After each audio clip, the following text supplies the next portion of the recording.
This is not a history of the video game.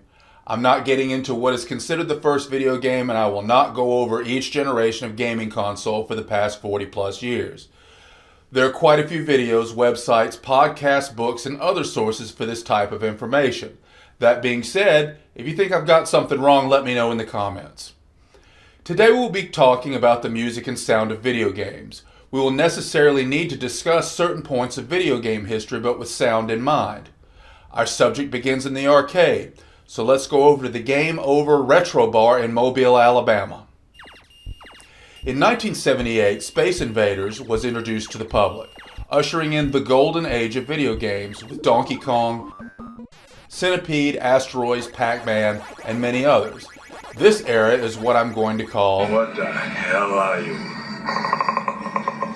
When I was a kid, video games were suddenly everywhere, and Pac-Man was a monster. There was Pac-Man cereal. Pac-Man ended up in a cartoon. Pac-Man ended up in the movie Tron, and Tron in turn would spawn another massive game, Tron. It was a great time to be a kid, and if you wanted to play any of these games, you had a few options. You could go to an arcade in the mall with all the scuzzy teenagers.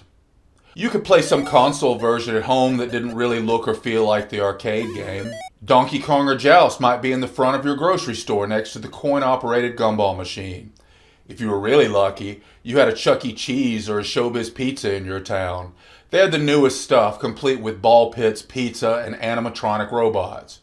Which is funny, because the entire premise of the little kid horror game Five Nights at Freddy's takes place somewhere that looks a lot like Chuck E. Cheese or Showbiz, except my grandkids are creeped out by it.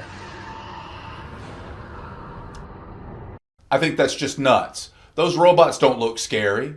The Rock-afire Explosion Band was awesome.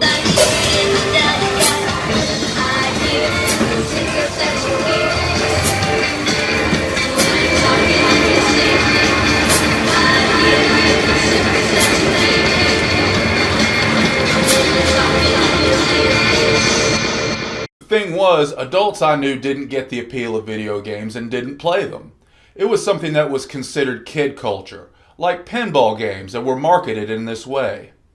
This type of thinking led us to mutant experiments that ended up with Baby Pac-Man in 1982. Kill me. Kill me. Kill me.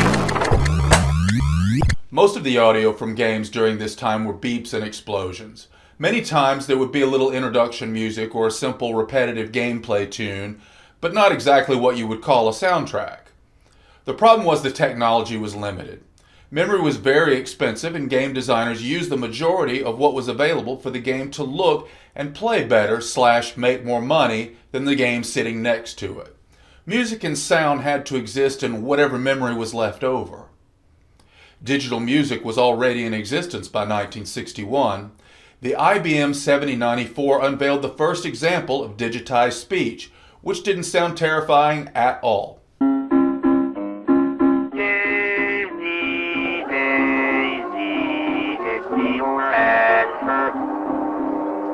In 1979, the Fairlight CMI was the first commercially available sampling keyboard. It cost around $25,000 and considered a band in a box, capable of replicating real-world sounds like strings, pianos, and horns with impressive accuracy. Tatiana Ali. Tatiana Ali. That's a picture of sound of a note? This is a picture of Tatiana Ali. You've probably heard of Fairlight and didn't even know it. This instrument was responsible for many well-known songs.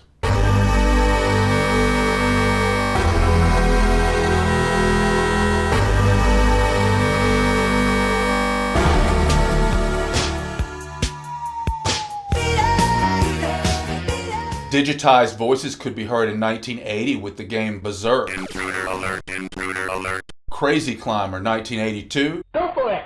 And by 1983, Mark Hamill, Alec Guinness, James Earl Jones, and Harrison Ford's voices could be heard alongside gameplay music for the coolest game ever, Star Wars.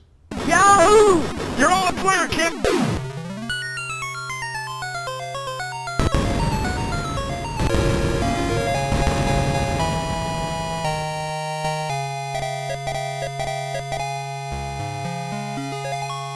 The technology simply didn't exist to use more than a few seconds of recorded music in 1980s video games. There were some creative efforts to add real music, like this Journey game that used a cassette player. So right now my tape player is playing, and I'm controlling the bouncer, trying to keep the groupies off the stage. Cassette players sounded terrible and broke a lot, so this didn't become a trend. But it would be this type of thinking that would eventually be used to play CD background soundtracks in games almost 2 decades later. Another creative attempt in 1983 was to use 2 laser discs to improve the look and sound of video games. For our younger viewers, a laser disc is a precursor to the DVD. Dragon's Lair, featuring artwork from a famous cartoonist, Don Bluth, with orchestrated high-quality music, looked amazing compared to the zapping, beeping, badly pixelated competition.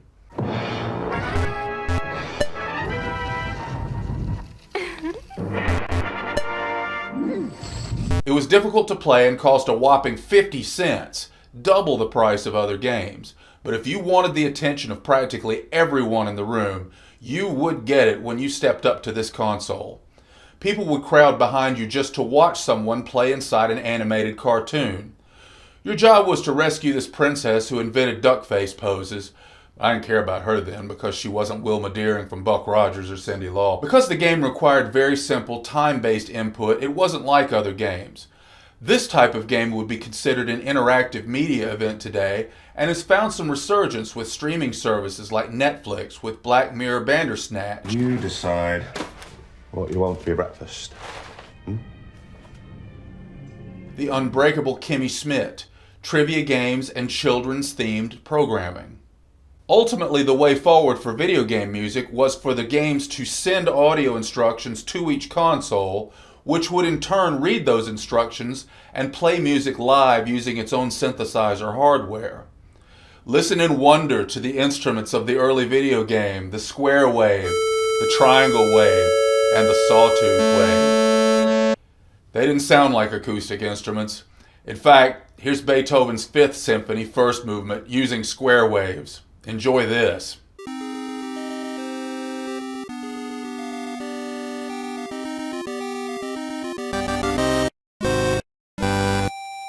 I personally never thought these sounds were pleasant to listen to, but they sounded like technology, and put in the right hands, iconic to this day.